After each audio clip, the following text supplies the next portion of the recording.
aldılar? Dünəndən çıxıb saçsa. Hı?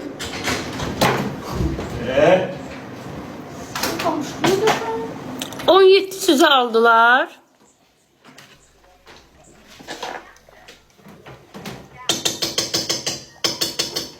Alıblar. Hə. Aa, nə qədər qıza 17 alıblar? 17 nədir? Hələ 17. Görürsən, yox, mənə almayıblar. Kim alsın az mənə?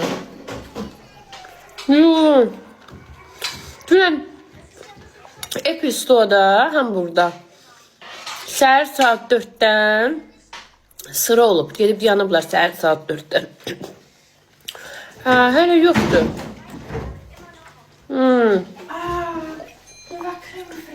Asbəxtə ver başımıza. 17 alanımız var.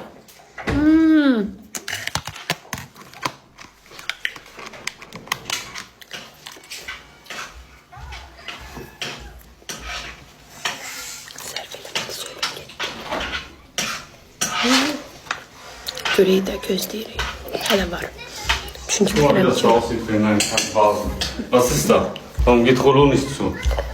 Yani bir isteyinsin. Mein Licht war auch.